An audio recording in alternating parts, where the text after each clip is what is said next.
Assalamualaikum warahmatullahi wabarakatuh. Saya atas nama Dito Christian L. NIM 2022-2305-025, kelas F101.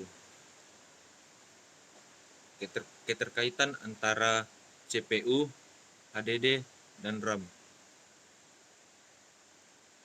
CPU menerima data dari perangkat, mouse, keyboard, touchscreen, lalu CPU akan mengambil informasi dari memori, RAM, HDD, dan akan mengkalkulasi dan memprosesnya. Setelah itu, CPU akan mengirimkan perintah dan instruksi kepada perangkat lain di laptop, komputer, atau handphone.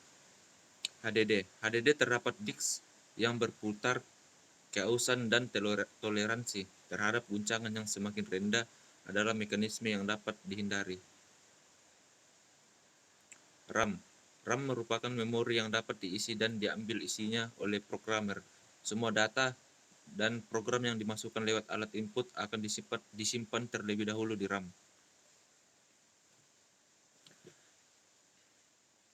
Alasan kenapa harus mengganti HDD ke SSD. SSD memiliki kecepatan read and write yang jauh lebih cepat daripada HDD. Karena itu, kamu bisa melakukan transfer file dan sebagainya dengan lebih cepat. Selain itu, aktivitas mencari file dan membuka berbagai program berat juga akan lebih cepat. 3. Kapan kondisi RAM dapat kapasitas besar untuk sebuah laptop atau komputer? Fungsi utama RAM adalah untuk mempercepat pemrosesan data pada perangkat. Tak heran jika semakin besar kapasitas RAM yang dipasang, maka semakin cepat juga perangkat tersebut bekerja. Tidak hanya itu, berikut fungsi RAM.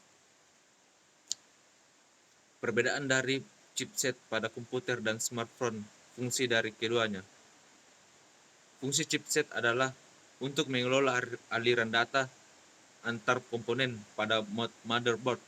Chipset merupakan pengontrol lalu lintas antara CPU,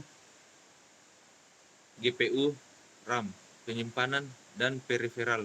Para ahli menyebutnya sebagai lem dari motherboard. Adapun manfaat smartphone sebagai berikut. Pertama, untuk mempermudah berkomunikasi. Smartphone adalah alat komunikasi, baik jarak dekat maupun jarak jauh, dan merupakan alat komunikasi lisan atau tulisan yang dapat menyimpan pesan dan sangat praktis untuk dipergunakan sebagai alat komunikasi karena bisa dibawa kemana saja. 5.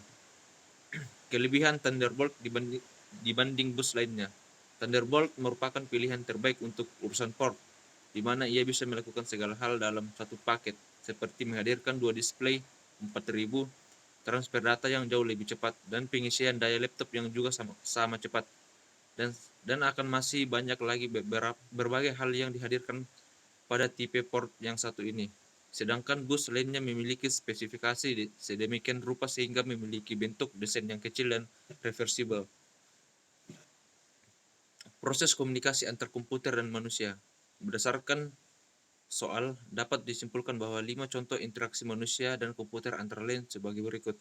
Manusia mengetik suatu teks menggunakan Microsoft Word pada komputer, mengelola data menggunakan Microsoft Excel pada komputer, menggunakan mouse untuk melakukan berbagai perintah pada komputer.